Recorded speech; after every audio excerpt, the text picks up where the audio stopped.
L'Ancona riprende il cammino nel momento giusto e con una gara tutta aggressività e pressing. Il Padova di Mazzia che pure reduce da convincenti prestazioni che meditava l'aggancio alla zona promozione. Troppo determinata l'Ancona, forse troppo rinunciatario il Padova per porre qualcosa di concreto, come del resto ammette il vicepresidente veneto Giordani. Sì, il nostro obiettivo era, penso sempre, di vincere la partita. Ci siamo trovati contro un Ancona veramente forte, molto determinato, e ne siamo usciti con le ossa rotte, come si suol dire. La rete di Vecchio al 28esimo suggella il lungo periodo giocato dall'Ancona sempre nella metacampo patrina, ma soprattutto testimonia come proprio la panchina dorica, più criticata e quella sospettata di eccessiva leggerezza tecnica, sia invece all'altezza della situazione.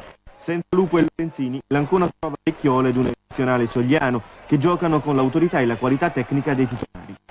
Ma il giudizio sulla nostra panchina è dato che obiettivamente non possono conoscere i nostri giocatori se non giocano mai. Allora non hanno un grosso nome, ma d'altronde sono giovani e hanno bisogno di affermarsi.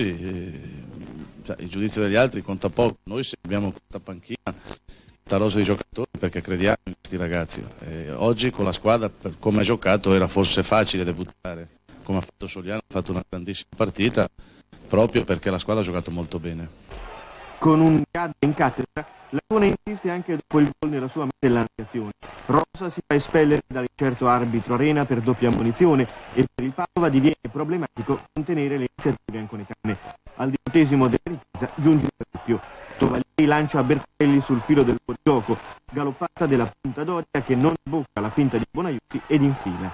Partita finita con il Padova che non riesce per tutto l'incontro a tirare una sola volta in porta.